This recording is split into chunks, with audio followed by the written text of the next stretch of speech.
Tiniyak ng Bangko Sentral ng Pilipinas na walang dapat ikabahala sa pagtaas ng currency exchange rate sa inflation at monetary policy. Samantala, kinilala naman ang Embahada ng France sa mga Pilipinong Olympians sa Legacy in Motion exhibit. Yan at iba pa sa Express Balita ni Sue Jinkin.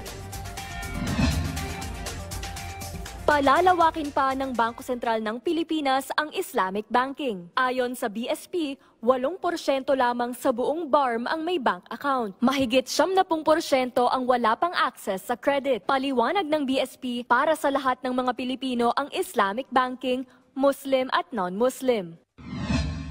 Samantala, hindi nababahala si BSP Governor Ellie Remolona Jr. sa epekto ng pagbabago sa currency exchange rate sa inflation at monetary policy. Ayon sa BSP, hindi naman nangangahulugang mahina ang piso sa pagtaas ng presyo ng dolyar. Maaaring sanhi ng pag-adjust ng currency rates ang mga pangyayari sa Middle East. Sa posibleng rate cut, umaasa ang BSP na magawa ito sa ika-4 na quarter ng taon.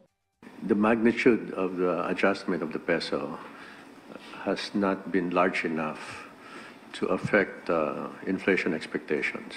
The impact on monetary policy is, I would say,